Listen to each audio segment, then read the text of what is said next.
ఆరుగాలం శ్రమించి పంట సాగు చేసిన రైతులకు పూర్తి స్థాయిలో మద్దతు ధర అందించి అన్ని విధాలుగా ఆదుకోవాలనే సంకల్పంతో ప్రభుత్వ పరంగా ఏర్పాటు చేసిన కొనుగోలు కేంద్రాల ద్వారా నిజామాబాద్ జిల్లాలో ఇప్పటి వరకు 4.33 లక్షల మెట్రిక్ టన్నుల ధాన్యం సేకరణ పూర్తి చేయడం జరిగిందని నిజామాబాద్ జిల్లా ప్రత్యేక అధికారి రాష్ట్ర గిరిజనాభివృద్ధి శాఖ principal secretary doctor A Sarath వెల్లడించారు.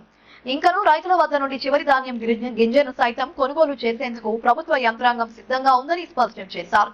ఈ మేరకు అవసరమైన ప్రాంతాల్లో కొనుగోలు కేంద్రాలను అందుబాటులో ఉంచుతూ సంబంధిత అధికారులను సమాయత్తంగా ఉంచామని అన్నారు.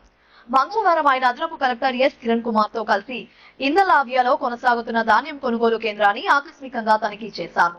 ఈ కేంద్రానికి ధాన్యం తెచ్చిన రైతులను పలుకరించి ధాన్యం సేకరణ తీరుతెన్నుల గురించి అడిగి తెలుసుకున్నారు. కొనుగోలును వేగవంతం చేయాలని ప్రత్యేక అధికారి శరత్ ఆదేశించారు. కాగా కొనుగోలు కేంద్రానికి కొంత తక్కువ పరిమాణంలో ధాన్యం తెచ్చిన ఓ రైతు ప్రత్యేక అధికారిని కలిసి గత 3 రోజుల నుండి తన ధాన్యాన్ని తూకం వేయడం లేదని ఫిర్యాదు చేయడంతో కేంద్రం నిర్వాహకులపై స్పెషల్ ఆఫీసర్ ఆగ్రహం వ్యక్తం చేశారు.